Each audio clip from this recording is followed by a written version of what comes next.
Bismillahirrahmanirrahim. Assalamualaikum warahmatullahi wabarakatuh.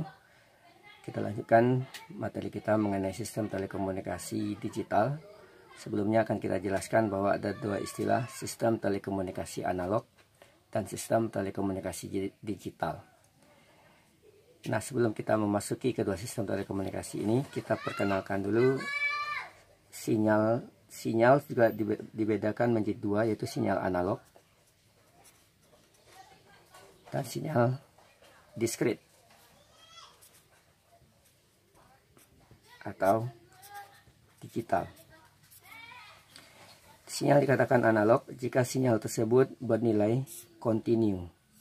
Misalkan sebuah sinyal sinus, output dari sebuah function generator atau output dari sebuah mikrofon, itu adalah sinyal yang kontinu, di mana sinyalnya kontinu terhadap waktu.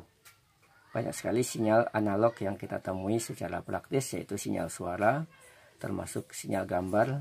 Semua sinyal yang dalam bentuk energi listrik kita sebut dia sinyal kontinu. Sinyal gigi gergaji juga kita sebut dia sinyal kontinu. Kenapa? Karena dia mempunyai nilai yang kontinu terhadap waktu.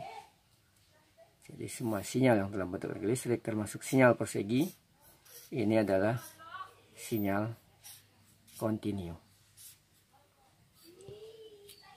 Atau juga kita perkenalkan sinyal gigi gergaji, sinyal segitiga, ini juga sinyal kontinu. Kenapa? Karena dia kontinu, mempunyai nilai yang kontinu terhadap waktu. Termasuk sinyal suara yang berfluktuasi amplitudenya, ini juga kita sebut ya sinyal kontinu. Nah, selanjutnya sinyal diskrit atau sinyal digital adalah sinyal yang tidak kontinu terhadap waktu. Jadi nilainya tidak kontinu. Contohnya adalah output sensor, misalkan sensor pada sebuah conveyor yang menghitung material, maka sensor itu akan bernilai saat ada material saja. Atau output barcode atau RFID termasuk sinyal-sinyal yang berharga diskrit, di mana sinyalnya hanya bernilai pada waktu-waktu tertentu. Jadi ini hal yang prinsip yang kita temui dan banyak salah pemahaman di antara mahasiswa, bagaimana membedakan sistem telekomunikasi analog dan sistem telekomunikasi digital. Kemudian sinyal analog bisa dirubah ke dalam sinyal diskrit atau sinyal digital dengan cara mengambil sampel-sampelnya secara berkala. Jadi kalau sebuah sinyal analog kontinu, kemudian kita sampling dengan perioda sampling tertentu, maka akan kita dapatkan sampel sinyal diskritnya. Nah, ini kita sebut ya sinyal diskrit. Contoh, kalau kita mau membuka tutup tombol saklar lampu, maka lampunya akan berkedip-kedip, maka itu kita sebut ya sinyal diskrit. Jadi sebuah sinyal digital, sinyal analog bisa kita rubah ke dalam kontinu dengan mengambil sampelnya atau cuplikan dari sinyal dengan perioda tertentu yang kita sebut ya perioda sampling. Jadi sinyal kontinu akan di-outputkan menjadi sinyal yang berharga diskrit, di mana sinyalnya hanya bernilai pada waktu-waktu tertentu. Seperti ini. Maka ini adalah sinyal yang berharga diskrit. Nah, ini yang harus kita pahami, bahwa ada dua konsep sinyal, yaitu sinyal analog dan sinyal diskrit. Nah, kemudian yang biasa kita terjemahkan sebagai sinyal digital, bahwa sampel sinyal diskrit ini tidak bisa dikirimkan secara langsung melalui sistem telekomunikasi. Maka sampel-sampel ini harus dikodekan ke dalam bentuk digital dengan menerjemahkannya dia menjadi sejumlah kumpulan bit. Nah, ini yang biasanya kita sebut ya sinyal digital. Jadi sampel-sampel ini dinyatakan dalam bentuk bit, yang nanti akan kita jelaskan proses yang kita sebut ya konversi analog to digital. Jadi ada dua cara untuk merubah sinyal analog, ada untuk merubah sinyal kontinu menjadi discrete. Ada suatu perangkat elektronik yang kita sebut ya analog to digital converter. Nah, jadi ini yang harus kita pahami terlebih dahulu, bahwa ada dua jenis sinyal, yaitu sinyal kontinu dan sinyal discrete atau digital. Di dalam yang kita gunakan adalah sistem telekomunikasi, perlu diketahui bahwa fisik sinyal ini adalah kontinu, tetapi bit-bit yang di bawahnya ini adalah membawa sampel sinyal discrete. Nah, hati-hati. Jadi sinyal ini adalah kontinu. Sinyal ini adalah kontinu, tetapi informasi yang di bawahnya adalah sinyal discrete.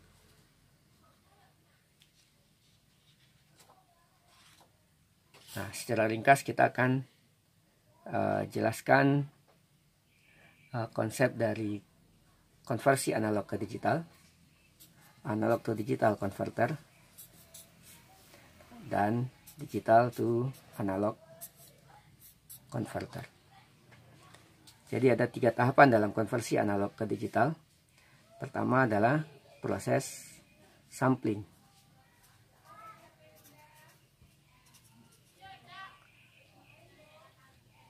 Kemudian yang kedua adalah kuantisasi. Ketiga adalah pengkodean.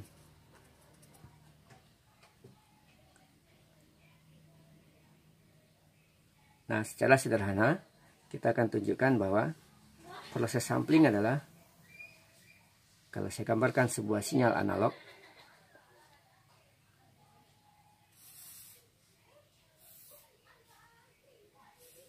sinus, maka ini adalah sinyal input ke ADC.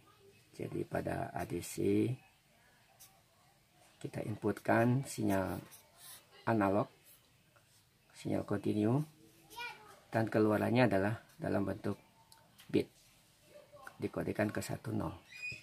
Nah, tahapan pertama adalah proses sampling, yaitu mengambil sampel dari sinyal analog. Jadi sinyal analog ini akan disampel setiap 125, ya ada periode samplingnya. Jadi proses sampling tadi kita gambarkan sebagai sebuah saklar yang mengambil sampel dari sinyal analog, di mana saklar ini akan membuka dan menutup dengan selang waktu tertentu yang kita sebut ya periode sampling. Ini adalah time sampling, di mana ini adalah waktu sampling pertama, sampling kedua, dan seterusnya.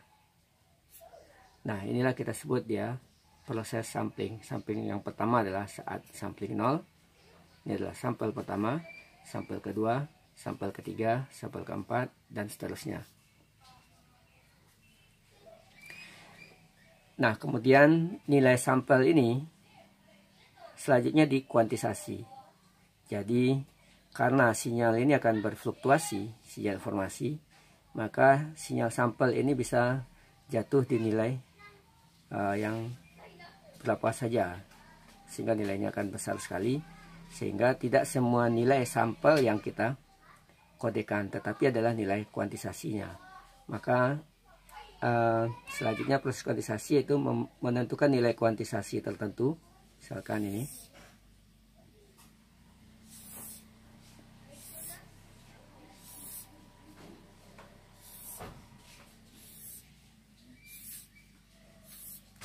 oke, misalkan ini kita kuantisasi menjadi, misalkan saja nilai kuantisasinya adalah 0,5, 1,5, 2,5, 3,5. Ini min 0,5, min 1,5, min 2,5, min 3,5. Nah, selanjutnya setiap nilai sampel ini akan dikuantisasi atau digeser ke nilai kuantisasi terdekat. Misalkan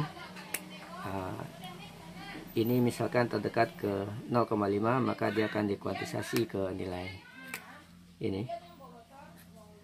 Ini kebetulan sampelnya jatuh di nilai kuantisasi, maka langsung nilai sampel sama dengan nilai kuantisasi. Ini dikuantisasi ke 2,5, ini dikuantisasi ke 1,5, dan ini misalkan dikuantisasi ke 0,5, ini dikuantisasi ke min 2,5, dan seterusnya. Nah, ini adalah proses kuantisasi. Nah, selanjutnya adalah proses pengkodean, di mana nilai-nilai kuantisasi ini akan kita kodekan menjadi sekumpulan bit, di mana biasanya ini kita kodekan menjadi untuk nilai yang positif, karena ini ada 8 tingkatan kuantisasi, 1, 2, 3, 4, 5, 6, 7, 8. Maka jumlah bitnya adalah bit itu adalah 2 pangkat n, dimana n adalah jumlah bitnya. Jadi untuk 8 tingkatan kuantisasi kita butuh 2 pangkat 3, berarti jumlah bitnya adalah 3 masing-masingnya, yaitu untuk level pertama ini biasanya kita kodekan model kode folded, dimana untuk setiap nilai positif dinyatakan menjadi bit 11, 10, 01, 00. Begitu juga ini folded, dipercerminkan saja 00, 01, 10, 11, dimana amplitudo yang positif dinyatakan dengan bit ketiganya 1, sedangkan bit negatif dinyatakan dengan tegangan negatif dinyatakan bit ketiganya adalah 0. Nah, sehingga setiap nilai kuantisasi ini akan dikodekan ke nilai bit yang bersesuaian. Maka sampel pertama dikodekan menjadi 100, sampel kedua menjadi 101, sampel ketiga menjadi 110, sampel keempat menjadi 101, ini adalah 100, ini adalah 010, ini adalah 010. Oke, jadi ini adalah secara ringkas tahapan konversi analog ke digital, yaitu proses sampling, di mana kita ambil sampel sinyal analog setiap periode sampling. Kedua adalah kuantisasi, menggeser nilai sampel ini ke nilai kuantisasi yang sudah kita tentukan, sehingga bisa dikodekan dengan bit yang berhingga. Kemudian selanjutnya ini adalah hasil pengkodeannya. Jadi kalau sinyal yang biru ini adalah sinyal kontinu atau sinyal analog, maka bit ini adalah sinyal digital.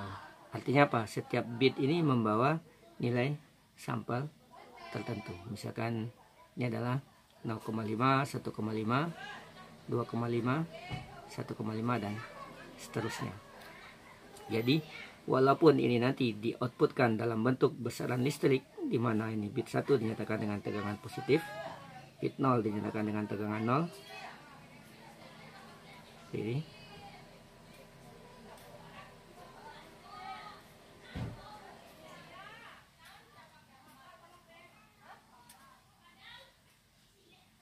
oke, dan inilah yang biasanya kita kenal dengan sinyal digital. Jadi yang perlu dipahami adalah bahwa bentuk fisiknya ini adalah sinyal kontinu, tetapi informasi yang dibawanya adalah informasi diskret. Jadi sebenarnya setiap bit ini adalah 100, ini adalah sampel 0,5, 101 ini adalah sampel 1,5, 110 adalah 2,5, dan seterusnya. Jadi ini yang harus dipahami, bahwa bentuk fisiknya ini adalah sinyal analog, tetapi informasi yang dibawanya adalah informasi diskret. Jadi dari ujian kemarin, dari yang ujian sistem telekomunikasi, saya kira ini yang harus ditambahi. Mahasiswa hanya menjelaskan bahwa sinyal analog adalah sinyal yang kontinu, sedangkan sinyal digital adalah sinyal persegi. Jadi ini kurang tepat. Jadi harus kita jelaskan bagaimana sinyal kontinu ini dirubah ke dalam bentuk diskrit sehingga didapatkan bit-bit informasi. Jadi kalau fisiknya ini adalah kontinu, tetapi informasi yang dibawanya ini yang adalah informasi digital atau diskrit.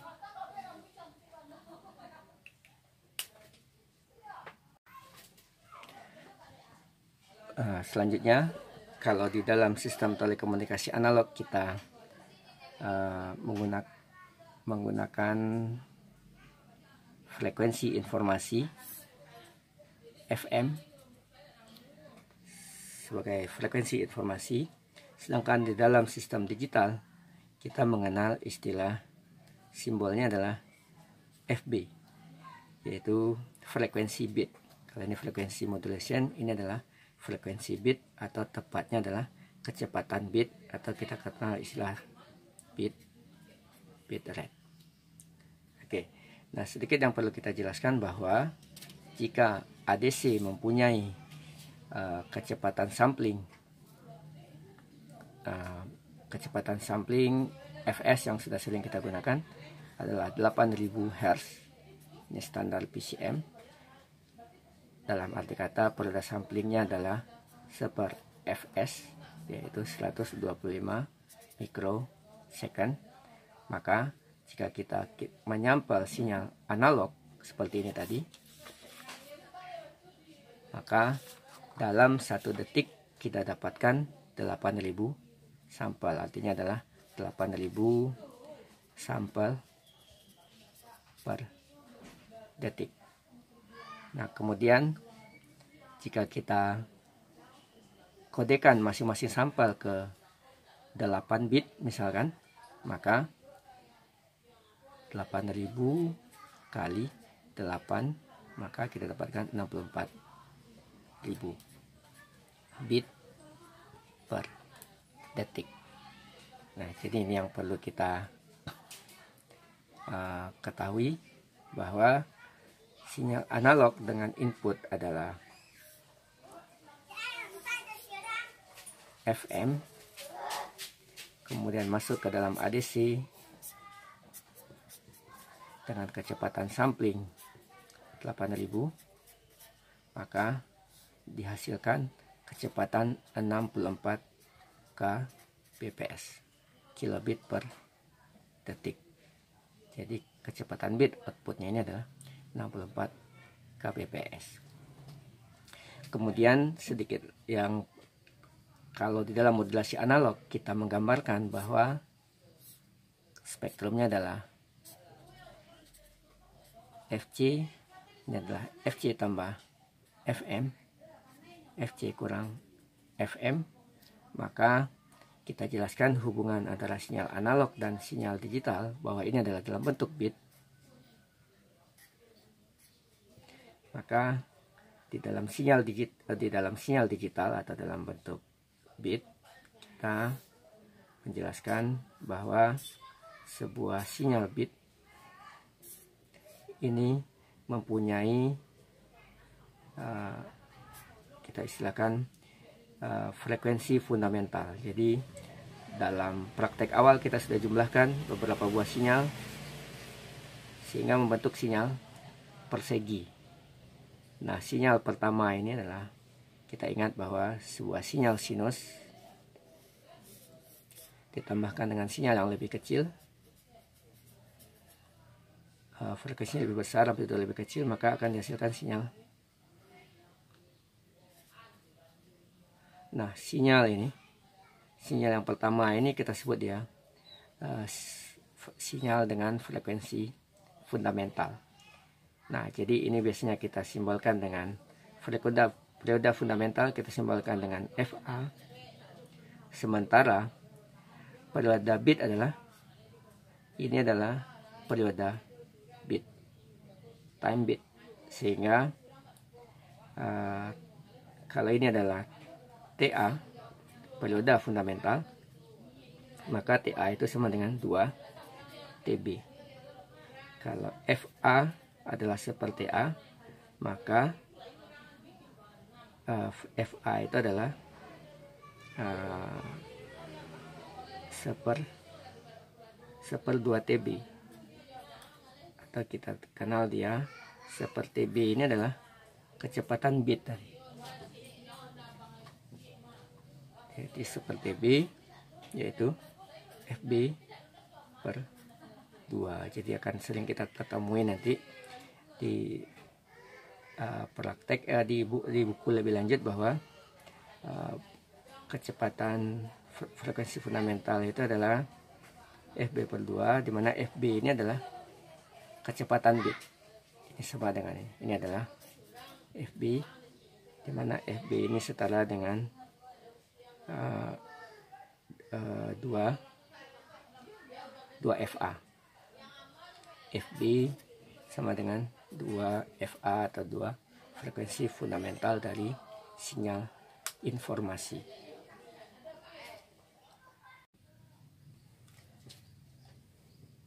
Nah, kalau kita lihat, kita bandingkan, ini adalah frekuensi informasi, maka untuk sinyal informasi yang sama yang sudah kita terjemahkan ke dalam bentuk digital, kita dapatkan ini adalah sinyal fundamentalnya. Jadi kira-kira sinyal ini fundamentalnya adalah, atau ini harusnya sama, ini adalah sinyal fundamentalnya. Jadi sebuah sinyal sinus, kita misalkan ini adalah sinyal fundamental, ini adalah dengan periode TA atau FA sama dengan seper TA, dimana setengahnya tadi sudah kita kasih setengah bit, sehingga kalau kita bandingkan sinyal analog yang kita kirimkan dengan modulasi AM, maka kita dapatkan bandwidthnya adalah dari FC tambah FM sampai FC tambah FM. Nah, berbeda kalau sinyal yang sama kita modulasi digital, kita tahu bahwa frekuensi fundamentalnya jauh lebih tinggi dibanding frekuensi fundamental informasi. Sehingga kalau bit yang sama kita modulasi AM, maka ini dia akan berada jauh di frekuensi yang lebih tinggi, FC tambah FA. Kemudian ini juga lebih jauh lagi, FC kurang FA. Oleh karena itu, inilah salah satu alasan kita jelaskan di awal kenapa saat kita mengirimkan sinyal digital, maka bandwidth yang dibutuhkan jauh lebih besar dibanding bandwidth yang diperlukan oleh pengiriman sinyal analog. Nah, ini pun pengertian ini kita temui di buku, bahwa salah satu kelemahan sistem telekomunikasi digital adalah membutuhkan bandwidth yang lebih besar dibanding bandwidth analog. Dan begitu juga kalau kita kirimkan dia secara on wire dalam media kawat, ternyata kita sudah tunjukkan bahwa sebuah sinyal persegi ini di domain frekuensi adalah membentuk spektrum seperti ini. Coba dilihat lagi praktek kita di awal mengenai direct Fourier, di mana semakin sempit TB ini, maka jarak ini semakin lebar. Sehingga kalau kita bandingkan mengirimkan sinyal analog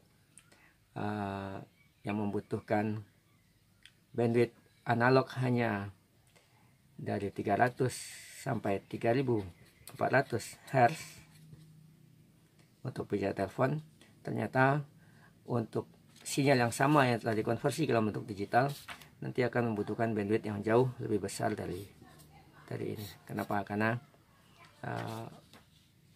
hasil pengkodean ini menghasilkan sinyal informasi biner dalam bentuk persegi yang mempunyai frekuensi fundamental yang jauh lebih tinggi dibanding sinyal informasi, dan semakin sempit maka jarak antar komponen penyusunnya ini akan semakin besar, sehingga baik secara on wire maupun wireless, sinyal digital membutuhkan bandwidth yang lebih besar dibanding sinyal analog. Jadi kita akan tunjukkan bahwa di dalam sistem komunikasi digital tantangannya adalah bagaimana mengirimkan sinyal informasi secepat mungkin. Ini adalah standar yang digunakan untuk telepon 64 kbps.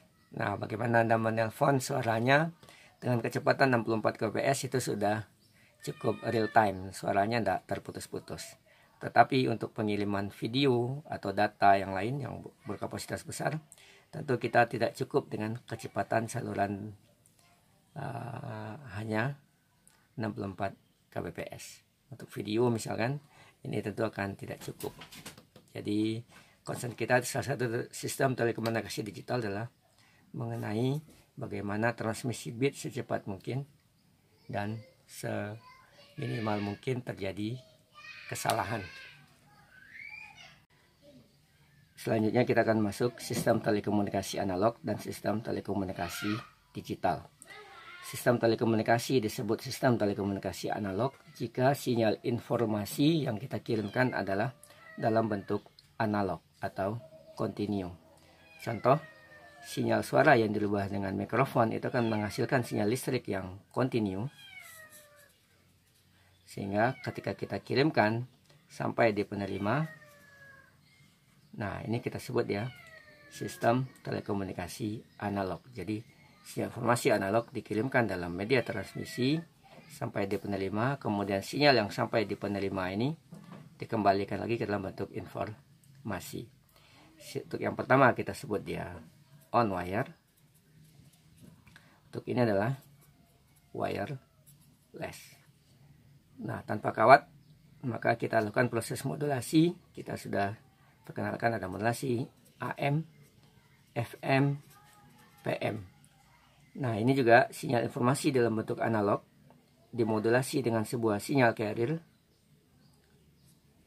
kemudian termodulasi sehingga bisa dipancarkan menggunakan antena sampai di penerima, kemudian dimodulasi. Kali ini tadi adalah sinyal informasi analognya, maka hasil demodulasi juga sinyal analog. Ini kita sebut ya sistem telekomunikasi analog. Nah, umumnya sinyal informasi kita temui dalam bentuk analog. Misalkan sinyal suara, output dari kamera itu adalah sinyal analog. Output dari sebuah sensor sebenarnya adalah tegangan listrik, sebenarnya yang juga adalah analog. Nah, kemudian untuk sistem komunikasi digital,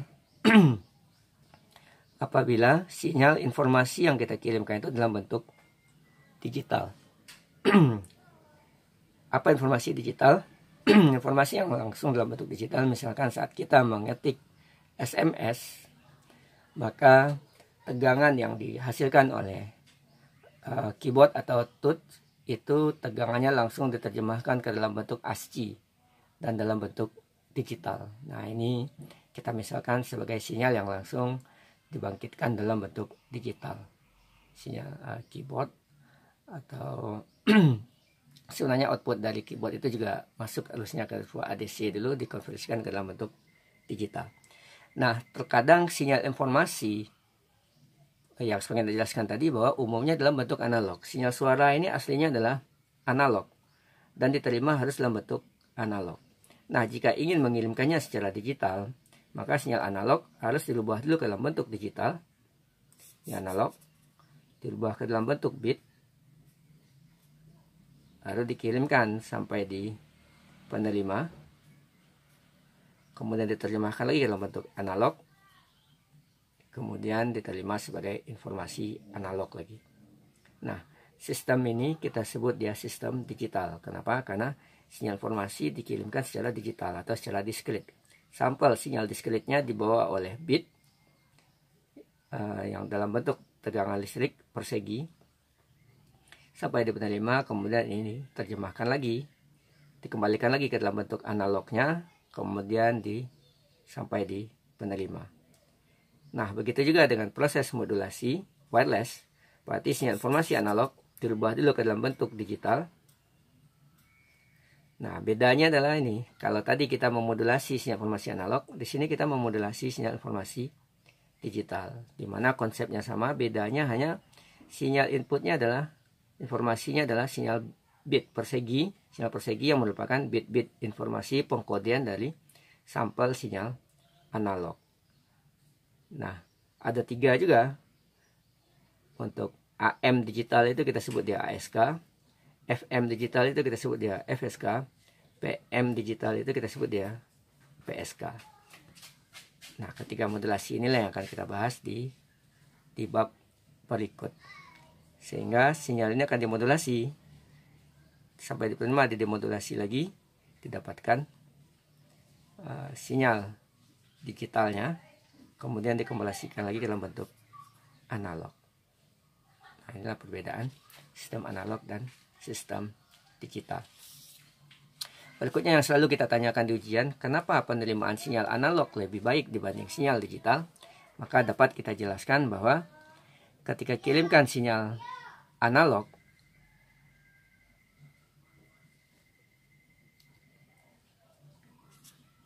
sinyal informasi, kita misalkan saja sebuah sinyal sinus, maka selama ditransmisikan, maka sinyal ini akan mengalami redaman. Amplitudenya akan berkurang. Semakin jauh jarak, semakin kurang. Malah bisa-bisa nanti hilang. Semakin jauh jarak transmisi, maka akan malah kita tidak bisa menerima sinyal informasi. Jadi pertama ada sistem komunikasi analog. Sistem komunikasi dipengaruhi oleh redaman. Kita istilahkan loss. Kemudian di dalam sistem telekomunikasi dan dalam sistem transmisi ada kita kenal nilai sinyal yang kita sebut ya noise. Jadi umumnya setiap sinyal yang kita kirimkan akan tercampur dengan noise, yaitu sinyal acak,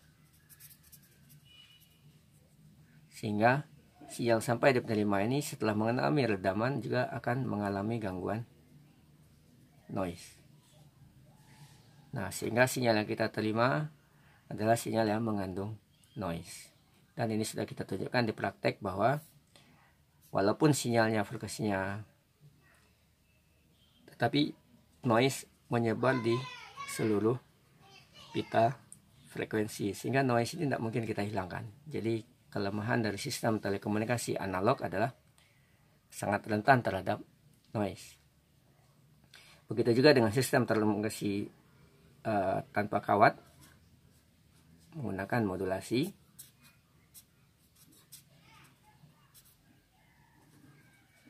Maka sinyal yang kita kirimkan, sinyal modulasi AM misalkan, kita kirimkan di penerima adalah seperti ini.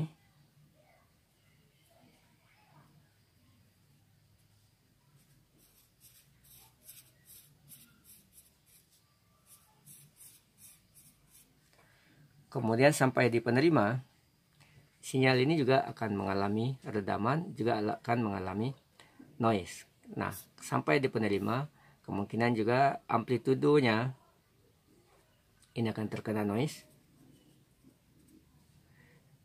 Kemudian ada redaman, jadi kemungkinan bentuk selubungnya dan dari informasinya juga akan berubah gara-gara noise.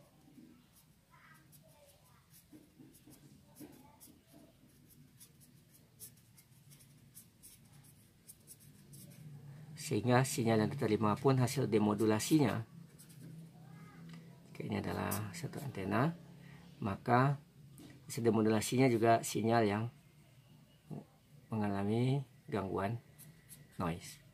Jadi ini ketika nanti ujian diminta menjelaskan kenapa sistem penerimaan sinyal telekomunikasi analog dan digital lebih baik penerimaan sinyal digital dibanding analog, ini yang harus kita jelaskan.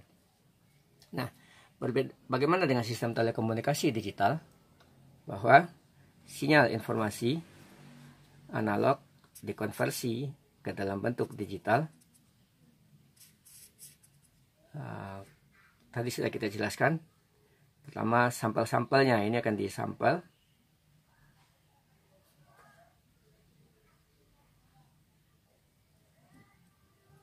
Kemudian setiap sampelnya dikirimkan dalam bentuk bit.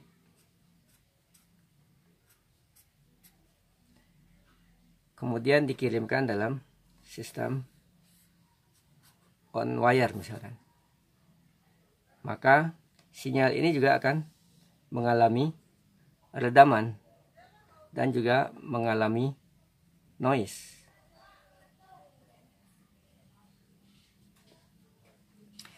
Nah, ingat, sinyal ini adalah sinyal fisiknya adalah analog dan dia pasti akan terkena redaman dan terkena noise. Tetapi informasi discrete atau bit yang di bawahnya tetap bisa kita kenali walau sinyal informasi ini sudah mengalami gangguan noise. Selagi bitnya tidak berubah, maka sampel ini akan tetap sama. Nah, kemudian juga apabila sinyal di suatu titik mungkin kita khawatir ini sudah akan tidak bisa dikenali, maka di dalam sistem telekomunikasi digital kita bisa tambahkan repeater, di mana sinyal ini dikenali kemudian dibangkitkan ulang, makanya disebut repeater. Kemudian dibangkitkan lagi persis sama. Maka sinyal ini nanti akan dikirimkan lagi. Walaupun sampai di penerima nanti kembali mengalami gangguan noise.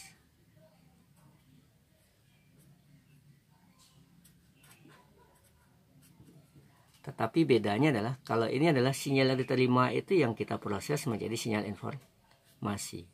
Sementara ini sinyal diterima yang sedang mengalami noise ini kita cukup mengambil bitnya saja, kemudian dikembalikan lagi ke sampel analognya. Selagi bitnya ini tidak terjadi kesalahan, maka sampelnya ini akan sama persis yang dikirim dengan yang diterima. Sehingga walaupun dia mengalami redaman, mengalami noise, maka sinyal informasi yang akan diterima di sini akan tetap sama sinyal informasi analog. Misalkan ini ternyata adalah analog. Dan ini adalah perbedaan mendasar kenapa penerimaan sinyal informasi digital lebih baik dibanding sinyal analog. Dua-duanya terkena noise, tetapi yang satu lagi adalah ini adalah sinyal yang diterima itu yang dikonsumsi sebagai informasi. Sementara ini sinyal diterima ini akan dibuang, kita hanya ambil bitnya. Sehingga kalau di seberang sini dia mengalami gangguan noise, di sini sudah kembali lagi ke sinyal informasi. Kenapa? Karena ini tidak kita proses sebagai hanya bitnya saja yang masuk ke digital atau analog, sehingga sampelnya sama persis yang dikirim dengan diterima, sehingga sinyal analog yang kita kirimkan tidak terpengaruh oleh noise. Begitu juga dengan sistem digital dengan menggunakan modulasi, karena yang kita kirimkan adalah bit, misalkan adalah ASK, pengganti dari AM. Misalkan ini adalah bit 1, ini bit 0, bit 1. Walaupun ini terkena noise, tetapi bit 1 dan 0-nya tetap kita kenali sebagai bit 1 dan 0. Sehingga walaupun sini sudah bernoise atau mulai meredaman, kita tetap mengenai ini adalah 1, 0. Saat didemodulasi, tetap sinyalnya adalah 1, 0. Kemudian ketika dirubah ke ADC di penerima, jadi di penerima nanti juga ada demodulator, kemudian dapatkan lagi bit,